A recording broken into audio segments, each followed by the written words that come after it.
Welcome to స్పెన్నిస్. Warangal చారిత్రక భద్రకాళి అమ్మవారిని మంత్రి పొంగులేటి శ్రీనివాసరెడ్డి సందర్శించారు. ఈ సందర్భంగా ఆలయానికి విచ్చేసిన మంత్రికి ఈవో రామల సునీత, ప్రధాన అర్చకులు, భద్రకాళి శేషులు ఘన స్వాగతం పలికారు.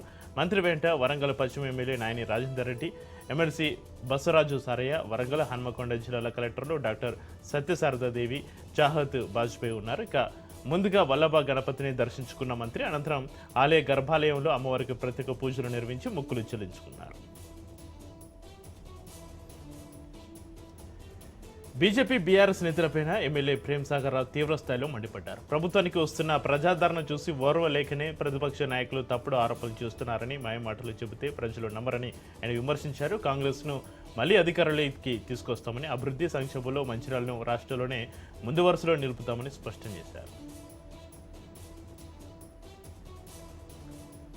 రాష్ట్ర ప్రజలు సుఖ సంతోషాలతోటి ఉండాలని, పాడి పంటలు పుష్కలంగా పండాలని రక్తమైసమ్మ అమ్మవారిని కోరుకున్నట్లుగా మాజీ ఎంపీ అంజన్ కుమార్ యాదవ్ తెలిపారు.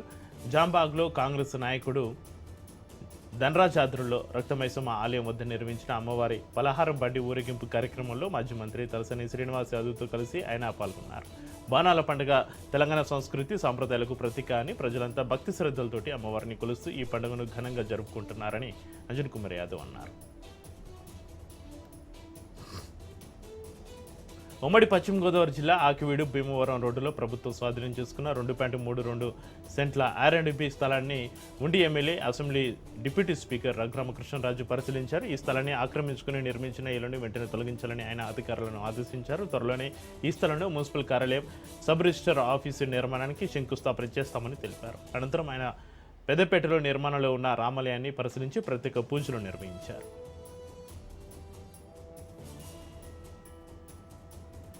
పశ్చిమ గోదావరి జిల్లా పెద్దపాడు మండలం పడమర విప్పరు గ్రామంలో ప్రజా సమస్యల పరిష్కార వేదిక పట్టదారు పాస్ పుస్తకాల పంపిణీ కార్యక్రమం నిర్వహించారు. గ్రామాన్ని పూర్తి స్థాయిలో మౌలిక సదుపాయాలు కల్పించి అభివృద్ధి చేస్తున్నామని ఎమ్మెల్యే బొలిశెట్టి శ్రీనివాస్ తెలిపారు.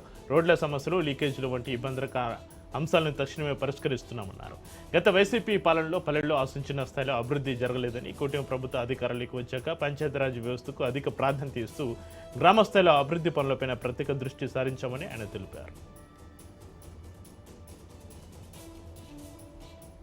ములుగు జిల్లా కేంద్రంలోని పోలీసు డీఎస్పీ క్యాంపు కార్యాలయానికి చేరుకున్న రాష్ట్ర డీజీపీ సివి ఆనంద్కు జిల్లా పోలీసులు ఘన స్వాగతం పలికి గౌరవవందనం సమర్పించారు. అనంతరం పోలీసు కాన్ఫరెన్స్ హాల్లో లొంగిపోయిన మావోయిస్టు నాయకులతోటి డీజీపీ సమావేశమయ్యారు.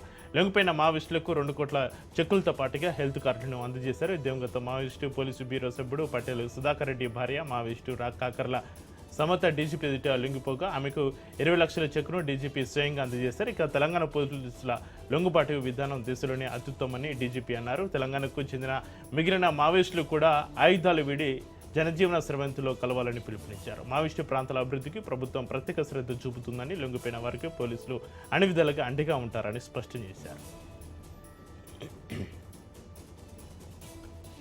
తెలంగాణ సంస్కృతి సాంప్రదాయాలకు నిదర్శనంగా హైదరాబాద్లోని సైదాబాద్లో అమ్మవారి ఘట్టాల సామూహిక ఊరేగింపు అంగరంగ వైభవంగా నిర్వహించారు. శ్రద్ధాబాద్ మార్కెట్ అసోసియేషన్ ఆధ్వర్యంలో మహంకాళి జాతర ఉత్సవాలు 48వ సంవత్సరంలోకి అడుగుపెట్టిన సందర్భంగా ఘట్టాల ఊరేగింపు, గావు పెట్టే కార్యక్రమాలు కనుల పండుగగా సాగాయి. డప్పు వాయిద్యాలు, యువకుల నృత్యాలు, జానపద కళ ప్రదర్శనలు, పోతురాజుల విన్యాసాలు ప్రజలను ఎంతగానో ఆకట్టుకున్నాయి. పౌరాణిక సాంఘిక వేషధారణలతో అలంకరించిన వాహనాలు ప్రత్యేక ఆకర్షణగా నిలువుగా భక్తి శ్రద్ధల మధ్య ఊరేగింపు అత్యంత వైభవంగా కొనసాగింది. సైదాబాద్ ప్రధాన రహదారిపై ఏర్పాటు చేసిన వేదిక వద్ద పలువురు ప్రముఖులు ఘట్టాలకు స్వాగతం పలికారు. ఎలాంటి అవాంఛనీయ సంఘటనలు జరగకుండా చార్మినార్ జోన్ డీసీపీ కిరణ్ కార్య ప్రభాకర్ పర్యవేక్షణలో పోలీసులు భారీ బందోబస్తు ఏర్పాటు చేశారు. నంద్యాల జిల్లా ఆత్మకూరు అటవీ డివిజన్ పరిధిలో పులిగోరల స్వాధీన వ్యవహారం కలకలం రేపింది.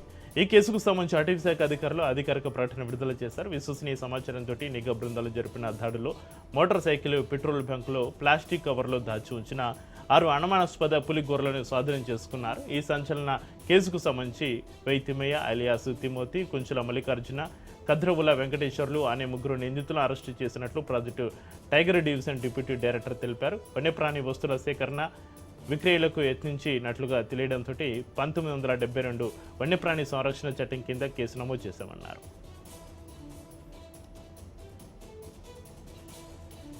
నంద్యాల జిల్లా బనగానపల్లి నియోజకవర్గంలో కాంట్రాక్టర్ల జీవితాలతోటి చెలగాటమాడుతున్నారంటూ మాజీ ఎమ్మెల్యే కాటసాని రామరెడ్డి తీవ్ర ఆగ్రహం వ్యక్తం చేశారు. 2-3 గడిచినా కూడా పనులు పూర్తి చేసిన కాంట్రాక్టర్లకు బిల్లులు మంజూరు చేయకుండా ఇబ్బందులకు గురి చేస్తున్నారని ఆరోపించారు. R&B పరిధిలో 9 కోట్లు, RWSలో 8 కోట్లు, పంచాయతీరాజ్ పరిధిలో 4 కోట్ల విలువైన పనులు పూర్తయిన బిల్లులు పెండింగ్లో ఉన్నాయని తెలిపారు. రాజకీయ ఒత్తిళ్లతోటి అధికారులు బిల్లులు నిలిపివేస్తారా లేక ప్రభుత్వ ఆదేశాలా అని ప్రశ్నించిన ఆయన వెంటనే పెండింగ్ బిల్లులు చెల్లించకపోతే కాంట్రాక్టర్లు కార్యకర్తలతోటి కలిసి సంయుక్త కార్యాలయ ఎదుట నిరాహార దీక్ష చేపడతామని హెచ్చరించారు. టీటీడీ నూతన జేఈఓగా నియమితులైన ప్రబల గోపినాథ్ తిరుమల శ్రీవారి ఆలయంలో బాధ్యతలు స్వీకరించారు. అనంతరం కుటుంబ సభ్యులతోటి కలిసి శ్రీవారిని దర్శించుకున్న ఆయనకు ఆలయ అధికారులు తీర్థ ప్రసాదాలు అందజేశారు. ఈ కార్యక్రమంలో శ్రీవారి ఆలయ డిప్యూటీ ఈవో లోక్నాథం, బోర్డిసెల డిప్యూటీ ఈవో ప్రశాంతి పాల్గొన్నారు. నారాయణపేట జిల్లా ఉట్కూరులో కండ యువ సమ్మేళనం అత్యంత ఘనంగా నిర్వహించారు. ఈ కార్యక్రమానికి ముఖ్య వక్తగా RSS విభాగ్ సంఘ చాలక్ ఎంరెడ్డి శ్రీనివాసరెడ్డి హాజరయ్యారు. యువత దేశ భవిష్యత్తుకు వెన్నెముక అని ఎంరెడ్డి శ్రీనివాసరెడ్డి అన్నారు. యువత చెడు మార్గాలకు దూరంగా ఉండి భారతీయ సంస్కృతి విలువలను అలవర్చుకుని దేశ హితానికి కృషి చేయాలని పిలుపునిచ్చారు. వేదాలు, రామాయణం, మహాభారతం వంటి భారతీయ విజ్ఞాన సాంస్కృతిక వారసత్వాన్ని యువత అధ్యయనం చేయాలని సూచించారు.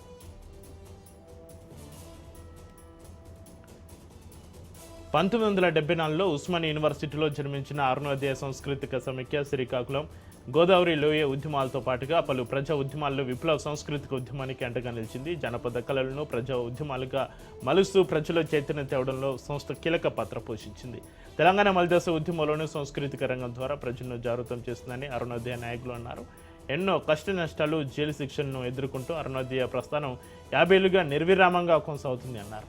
దేశవ్యాప్తంగా జరుగుతున్న సాంస్కృతిక దోపిడీకి వ్యతిరేకంగా రాష్ట్ర వ్యాప్తంగా కార్యక్రమాలు చేపట్టనున్నట్లుగా వెల్లడించారు.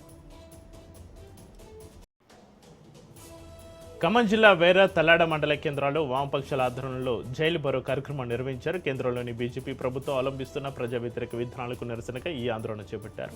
వేర పట్టణంలో రింగ్ రోడ్డు సెంటర్ నుంచి పాత బస్టాండ్ వరకు నిరసన ప్రదర్శన నిర్వహించారు. మోడీ ప్రభుత్వ రంగ సంస్థలను కార్పొరేటివ్ శక్తులకు కట్టబెడుతూ రైతులు, కార్మికులు, మధ్యతరగతి ప్రజలకు తీవ్ర నష్టం చేకూరుస్తుందని సిపిఎం జిల్లా నాయకులు ముఖ్య వీరభద్రం మండిపడ్డారు. దేశవ్యాప్తంగా చేపట్టిన నిరసనలో భాగంగా జైలు బరోకు యత్నించిన వామపక్ష నాయకులను పోలీసులు అరెస్టు చేసి పోలీస్ స్టేషన్ తరలించారు. మహబూబాబాద్ జిల్లా కేంద్రంలోని మోడీ ప్రభుత్వ ప్రజా కార్మిక వ్యతిరేక విధానాలను నిరసిస్తూ సిపిఎం సిఐటియు ఆధ్వర్యంలో జైలు బరో కార్యక్రమం ఉధృతంగా సాగింది. కేంద్ర ప్రభుత్వానికి వ్యతిరేకంగా నినాదాలు చేస్తూ కర్షకులు భారీ ర్యాలీ నిర్వహించి తహసీల్దార్ కార్యాలయం ఎదుట ధర్నా చేపట్టారు. ఆందోళన చేస్తున్న సిపిఎం సిఐటియు నాయకులు, కార్యకర్తలను పోలీసులు అదుపులోకి తీసుకుని పట్టణ పోలీస్ స్టేషన్కు తరలించారు. దీంతో నాయకులను వెంటనే విడుదల చేయాలంటూ కార్యకర్తలు పోలీస్ స్టేషన్ ముందు బైఠాయించారు. అనంతరం పోలీసులు వారిపైన కేసులు నమోదు చేసి విడుదల చేశారు. క్విట్ ఇండియా ఉద్యమ స్ఫూర్తితోటి సిపిఎం ఈ ఆందోళన చేపట్టిందని ఆ పార్టీ జిల్లా కార్యదర్శి సాదుల శ్రీనివాసు తెలిపారు. భద్రాద్రి కొత్తగూడెం జిల్లా కేంద్రంలో సిపిఐ ఆధ్వర్యంలో చేపట్టిన ప్రజా చైతన్య యాత్ర ఉత్సాహంగా సాగింది. బద్లావ్ జరూరీ హై, దేశంలో మార్పు కావాలి అనే నినాదంతో ముందుకు సాగుతున్న సిపిఐ శ్రేణులకు కోల్టౌన్ కొత్తగూడెంలో ప్రజలు అపూర్వ స్వాగతం పలికారు. కార్పొరేటివ్ గడ్డం శాంతిప్రియ ఆధ్వర్యంలో స్థానికులు యాత్రకు ఘన స్వాగతం పలికి సిపిఐ జిల్లా కార్యదర్శి సాబిర్ పాషాకు పూలమాలలు వేసి మద్దతు తెలిపారు. ఇక కేంద్రంలోని బీజేపీ ప్రభుత్వ ప్రజా వ్యతిరేక విధానాలకు నిరసనగా సెప్టెంబర్ 1న చలో ఢిల్లీ కార్యక్రమాన్ని నిర్వహిస్తున్నట్లుగా నాయకులు వెల్లడించారు. గత 12 ఏళ్లుగా మోడీ సర్కార్ దేశాన్ని తిరోగమన దిశలోకి నడుతుందని, రైతు, కార్మిక, ప్రజా వ్యతిరేక విధానాలను అవలంబిస్తుందని మండిపడ్డారు.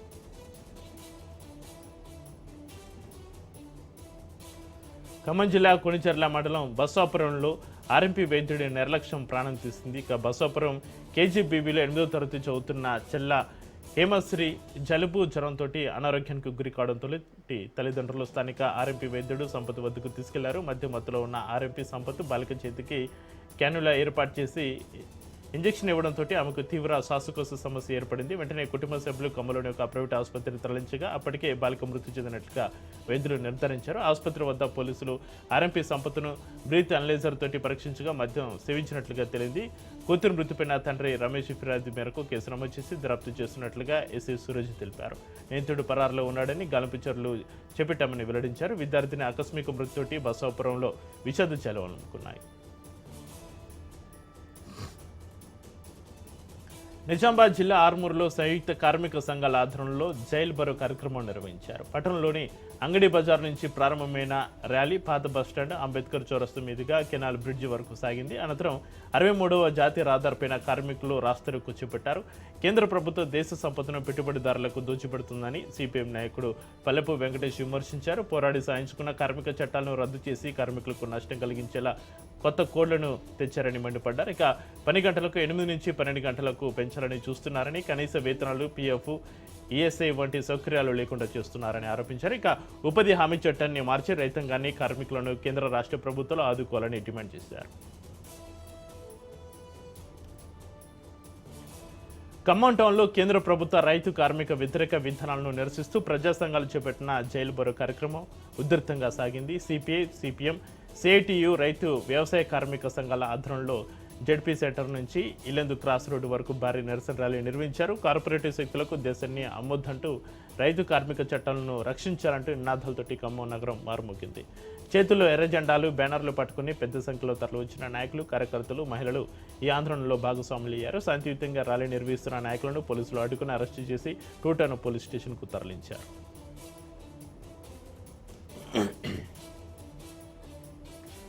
కామారెడ్డి జిల్లాలో సదరం సర్టిఫికేట్ల గుట్టు రట్టయింది. దివ్యాంగుల కోటాలో నకిలీ ధ్రువపత్రంతో ప్రభుత్వ ఉద్యోగాలు సాధించిన బండార వైద్య పరీక్షలో బయటపడింది. ఇక ఇటీవల టీజీపీఎస్సీ ద్వారా ఉద్యోగాలు పొందిన వారిలో 18 మందికి చెందిన సదరం సర్టిఫికేట్లు అనుమానాస్పదంగా ఉన్నట్లుగా మెడికల్ బోర్డు గుర్తించి జిల్లా గ్రామీణ అభివృద్ధి అధికారి దామోదర్కు నివేదిక పంపింది. ఎలాంటి శారీరక లోపాలు, అంగవైకల్యం లేని వారు తప్పుడు సర్టిఫికేట్లు సృష్టించి ఉద్యోగాలు పొందినట్లు తెలడంతో అధికారులు అవాక్కయ్యారు.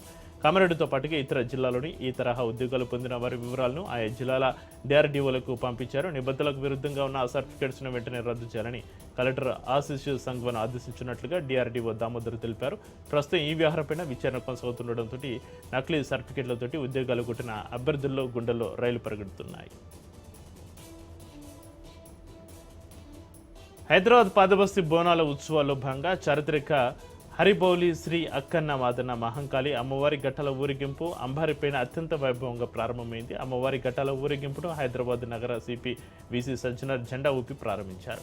హరిబౌలు ప్రారంభమైన ఈ ఘట్టాల ఊరేగింపు లాల్ దర్వాజా, షహాలిబండ, చార్మినార్, పత్తర్గట్టి మీదుగా సాగి మూసీ నది సమీపంలోని నయాపూల్ వద్ద ముగిసింది. ఇక భక్తులకు ఎలాంటి అసౌకర్యం కలగకుండా పండుగ ప్రశాంతంగా జరిగేలా ఊరేగింపు మార్గం అంతా సుమారు 2500 మంది పోలీసు బలగాలతోటి భారీ బందోబస్తు ఏర్పాటు చేశారు.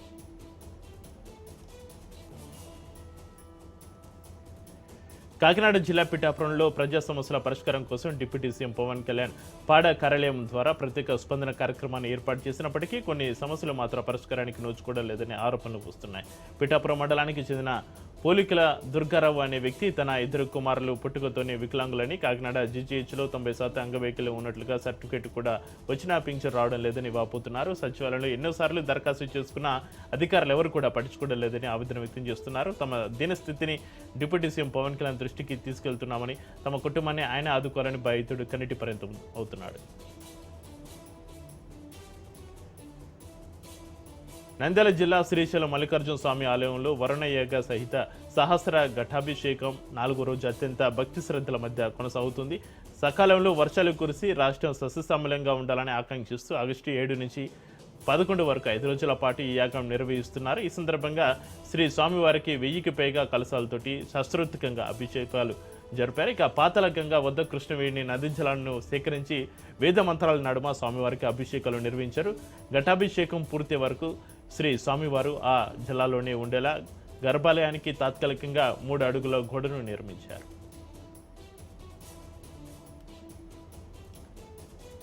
ఎన్టీఆర్ జిల్లా బాపులపాడు మండలం కొత్త వేలూరు, బొమ్మలూరు గ్రామాల్లో శివశక్తి ఆధ్వర్యంలో ఆధ్యాత్మిక వైభవం వెల్లువిరుస్తుంది. విజయవాడ కనకదుర్గమ్మ తల్లికి ఆషాఢ సారే సమర్పణతో పాటుగా శ్రీ మహాలక్ష్మి అమ్మవారి కోటినామ జప మహాజ్ఞాన్ని అత్యంత భక్తి శ్రద్ధలతోటి నిర్వహించారు. భక్తుల జయ జయ ధ్వనాలు, దుర్గా నామస్మరణలతోటి ఆలయ ప్రాంగణం అంతా కూడా మారుమోగిపోయింది. ప్రతి సంవత్సరం ఆనవాయితీగా నిర్వహించి ఈ కార్యక్రమంలో భాగంగా సకాలంలో వర్షాలు కురిసి రైతులు పాడి పంటలతోటి సుభిక్షంగా ఉండాలని ఆకాంక్షిస్తూ కనకదుర్గమ్మకు, గంగమ్మకు ప్రత్యేకంగా ఆషాఢ సారే సమర్పించారు. ఇక ఈ సందర్భంగా చేపట్టిన కోటినామ జప మహాజ్ఞంలో పాల్గొన్న భక్తులలో 3 విజేతలను ఎంపిక చేసి అమ్మవారి అనుగ్రహ ప్రసాదంగా స్వర్ణ మహాలక్ష్మి ప్రతిమలను అందజేయనున్నట్లుగా నిర్వాహకులు తెలిపారు. ఎన్టీఆర్ జిల్లా గంపలగూడెం మండలం తునికిపాడు గ్రామంలో ముసుగు దొంగలు బీభత్సం సృష్టించారు. అర్ధరాత్రి వేళ వరుస చొర్యలకు పాల్పడి స్థానికులు భయాందోళనకు గురి చేశారు. దుండగులు రామవతి కృష్ణకుమారి ఇంట్లో 20 గ్రాముల బంగారం, 30 తులాల వెండితో పాటుగా 45,000 నగదును దోచుకెళ్లారు. అలాగే నందిగామలో హెడ్ కానిస్టేబుల్గా పనిచేస్తున్న గద్దల పుల్లారావు ఇంట్లో 40 గ్రాముల బంగారం, 6 తులాల వెండి, 1.5 లక్షల నగదును అపహరించారు. అంతేకాకుండా గ్రామంలోని అంకమతల్లి ఆలయంలోని హుండీని పగలగొట్టి 40,000 నగదును ఎత్తుకెళ్లారు. ఒకే రాత్రి 3 చోట్ల చోరీలు జరగడంతో గ్రామస్తులు ఆందోళన చెందుతున్నారు.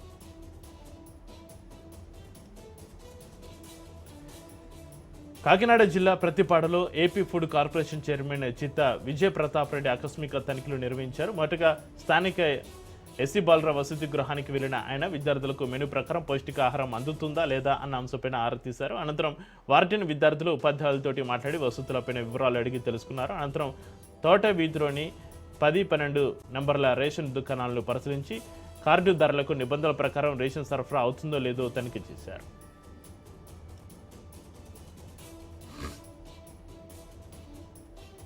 నెల్లూరు జిల్లా గూడూరు మండల పరిధిలోని విడిచర్ల రెవెన్యూలో ఏర్పాటు చేస్తున్న రొయ్యల వ్యర్థాల ఫ్యాక్టరీని వెంటనే తొలగించాలని డిమాండ్ చేస్తూ చుట్టుపక్కల గ్రామాల ప్రజలు ఆర్టీఓ కార్యాలయం ఎదుట పెద్ద ఎత్తున ఆందోళన నిర్వహించారు.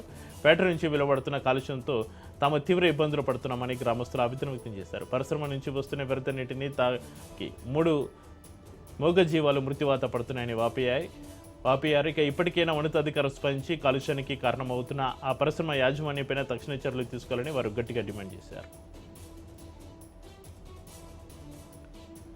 ఉస్మానియా యూనివర్సిటీలోకి తమను అనుమతించాలంటూ మాణికేశ్వరి నగర్ బస్తీవాసులు ఆందోళనకు దిగారు. ఓయి పోలీస్ స్టేషన్ ముందు భారీగా గుమ్మికూడిన బస్తీ ప్రజలు యూనివర్సిటీ గేట్ల వద్ద నిరసన వ్యక్తం చేశారు. అధికారుల తీరును వ్యతిరేకిస్తూ పెద్దపెట్టిన నినాదాలు చేయడంతో పోలీస్ స్టేషన్ ముందు కొద్దిసేపు ఉధృత పరిస్థితులు నెలకొన్నాయి. తమ పూర్వీకులు ఓయూ కోసం భూములు ఇచ్చారని కాంగ్రెస్ నేత మల్లికార్జున్ గుర్తు చేశారు. బోనాల అనంతరం వనభోజనాలకు వెళ్లడం ఏళ్లుగా వస్తున్న సంప్రదాయమని, ఈ ఆచారాన్ని అధికారులు అడ్డుకోవడం బాధాకరమని ఆవేదన వ్యక్తం చేశారు. వెంటనే ఓ గేట్లు తెరిచి తమను అనుమతించాలని బస్తీవాసులు డిమాండ్ చేస్తున్నారు. సూర్యాపేట జిల్లా కోదల్లో వడ్డీ వ్యాపారి అక్రమాలపైన బాధితులు తీవ్ర ఆందోళనకు దిగారు. మెలిచెరువు మండలం వేపుల సింగారానికి చెందిన జక్కుల సాంబయ్య అనే వడ్డీ వ్యాపారి హుజూర్ నగర్ కోదడ నియోజకవర్గాలకు చెందిన 40 మంది బాధితులకు 80 లక్షలకు పైగా వడ్డీకి డబ్బులు ఇచ్చి వారి నుంచి దాదాపు 80 ఎకరాల భూములను తనఖా రిజిస్ట్రేషన్ చేయించుకున్నాడని ఆరోపించారు. తీసుకున్న డబ్బులు చెల్లించేందుకు వెళ్తే తమపైన అక్రమ కేసులు బనాయిస్తున్నాడని వాపోయారు. డీఎస్పీ శ్రీనివాసరెడ్డిని ఆశ్రయించినా న్యాయం జరగలేదని వారు ఆవేదన వ్యక్తం చేస్తూ బాధితులు కోదాడ పోలీస్ స్టేషన్ ఎదుట రహదారిపైన బైఠాయించి ధర్నా చేపట్టారు. ఈ ఆందోళనతోటి పట్టణంలో భారీగా ట్రాఫిక్ నిలిచిపోయింది. తమ భూములు తమకు ఇప్పించి న్యాయం జరిగేలా అధికారులు చర్యలు తీసుకోవాలని వారు డిమాండ్ చేశారు.